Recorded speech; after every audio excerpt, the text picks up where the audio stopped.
Continuing with our zip trip here to Columbus, North Carolina, one of the things we always like to do when we visit these towns and cities is to find a good place to stay. And I think I found that place. And John Constantine is going to give us a little look inside of his off the grid abode in Columbus. John, good to see you. Thank you so much for joining us.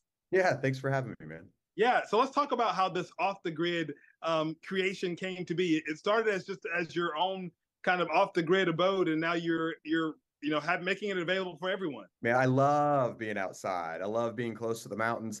I'm an Indiana guy originally, okay? So moving down into the Carolinas and getting the ability to be that close to mountains has been life-giving for me. And so as we found the land and we started to kind of build it out, we thought, why do the traditional thing? Let's give that same experience to people in the upstate and around Western North Carolina. Yeah. So what makes something off the grid for folks who are not familiar with that term? So things like we bring in water jugs instead of having water on tap.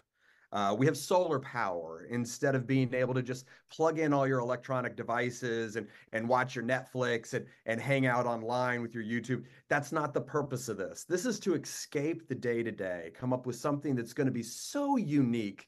Give you something to, let's be honest, it presents well on Instagram. You're going to be able to TikTok about this thing a little bit, but you're getting an experience more than just a place to stay. That's the idea. Depending on how rustic you want to be, we have a couple cabins that are 10 by 20. They have big, huge picture windows that have beautiful views of the valley down below, a comfortable bed. It has a stove inside. You can have a pretty comfortable experience. Here, the fall is about ready to come up, and so there's fireplaces. I mean, it gets really cozy in the evening. Or if you're looking for something a little bit more rustic, we have a full-time tent.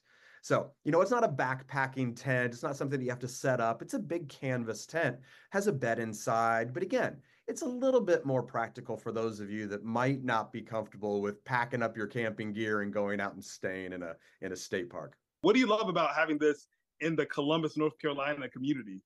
Well, first off, man, some of the best towns in the mountains are in the Columbus area, whether it's Saluda or Tryon or Columbus itself.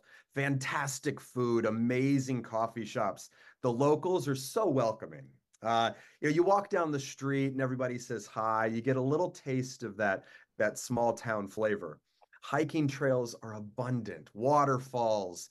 Uh, there's a couple lakes that are relatively close. Lake Lure is right around the corner. So just amazing natural amenities.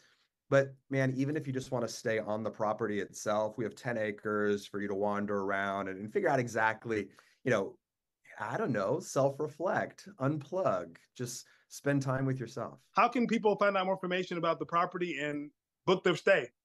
Yeah, absolutely. You can go to tryonglamping.com or simply look on Airbnb for glamping sites in the Columbus Tryon area.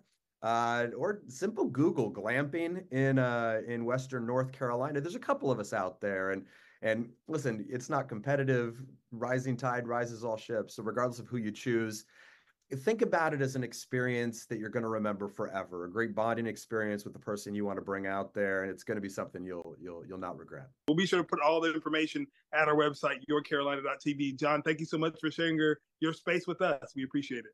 Yeah, absolutely. Thanks for having me.